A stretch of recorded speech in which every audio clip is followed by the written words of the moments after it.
Bonjour, aujourd'hui nous sommes le 7 janvier 2022, et il y a 7 ans, à cette même date, les locaux du journal satirique Charlie Hebdo étaient attaqués. Attaqués pourquoi? Parce que des gens ont critiqué une religion, et que ceux qui croient en cette religion, du moins deux d'entre eux, se sont trouvés offensés. Il faut rappeler une chose encore aujourd'hui. Le blasphème n'est plus un délit. En vertu de la loi du 29 juillet 1881. Vous avez retenu la date? Donc depuis cette date, le blasphème n'est plus un délit, donc il fait partie de la liberté d'expression. Et aussi depuis 1905, il y a ce qu'on appelle la laïcité. Qu'une chose soit bien claire. Il y a 7 ans, deux islamistes, dont je ne citerai pas le nom, ont pensé pouvoir venger leur prophète et se battre au nom de Dieu. Mais si Dieu était si fort, si puissant, si omnipotent, pourquoi ne viendrait-il pas lui-même? Moi, je crois que j'ai une réponse. Dieu n'est puissant que quand on décide de se battre pour lui. Donc finalement, l'oxygène de la religion, c'est la stupidité humaine. Il se trouve que moi, je suis athée. Je l'ai toujours été. Je ne crois pas en Dieu. Donc, ça fait une personne qui n'alimente pas le cancer qu'est la religion. Mais il ne faut pas non plus que ces attaques contre la religion nous divisent tous. Alexandre, de la chaîne Irréductible a bien rappelé une chose. La religion, c'est un peu comme une pratique sexuelle, comme il aime le dire. Mais il n'y a que lui qui en parle le mieux. Une manière toute simple de dire, on a le droit d'avoir une religion, mais elle ne doit être pratiquée que dans un cercle privé. Personne ne peut troubler l'ordre public au nom de la religion. Il y a 7 ans, des gens ont pensé que Dieu pouvait être vengé. 7 ans plus tard, rien n'a changé. Nous continuons de blasphémer. Et nous nous arrêterons pas. Peut-être que les athées, les apostats et les agnostiques ne représentent qu'une petite partie de la population mondiale. Mais ils sont là, ils existent. Il y a 7 ans, des gens pensaient nous faire taire, nous mettre à genoux. Ils pensaient qu'ils auraient le dessus.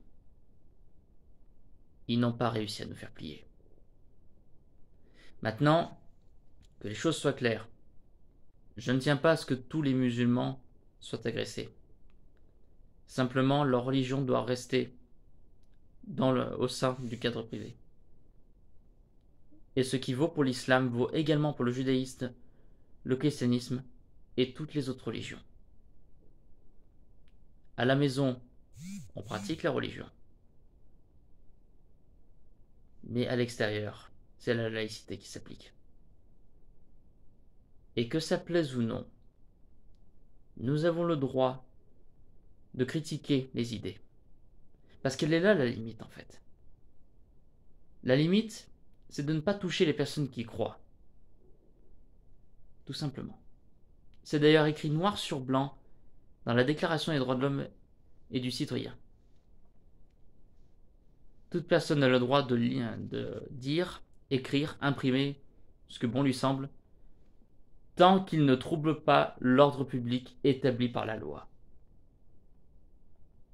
Et en l'occurrence, la loi dit clairement que nous n'avons pas le droit de nous en prendre à ceux qui croient. Les choses sont claires. On n'a pas le droit de s'en prendre à ceux qui croient. Mais on peut toucher les croyances. Maintenant, je ne dis pas qu'il faut le faire sans modération, bien sûr. Il faut quand même respecter la dignité de la personne. Mais ces simples dessins. Et d'ailleurs, ils sont résumés par une caricature qu'a publiée Charlie Hebdo justement aujourd'hui, pour rendre hommage à cette attaque ratée sur la liberté d'expression à la française. un dessin que j'ai repartagé sur mon compte Twitter, où il y a un personnage qui dit « Tu as insulté Dieu, je vais le venger ». Et l'autre personne lui dit « Ton Dieu n'est-il pas assez fort pour descendre lui-même, pour se venger de lui-même ?» Elle est là, la réponse. Dieu n'est pas omniscient, il n'est pas omnipotent. Dieu n'existe que parce qu'on décide qu'il existe. Et Dieu n'existe pas parce qu'on décide de croire qu'il n'existe pas. Tout se résume à ça. Mais force est de constater qu'encore en 2022, et j'en ai bien peur pour les années à venir, personne ne l'a encore compris. Mais c'est pas grave. Certains n'aiment pas la piqûre de rappel du vaccin, mais cette piqûre de rappel-là, celle qu'on a le droit de croire en ce qu'on veut croire, pas en ce qu'on veut nous faire croire. Celle-là, je sais qu'elle passe pas cette piqûre. Mais elle est quand même essentielle. Et tant pis si la pilule ne passe pas, on va quand même la faire cette piqûre de rappel.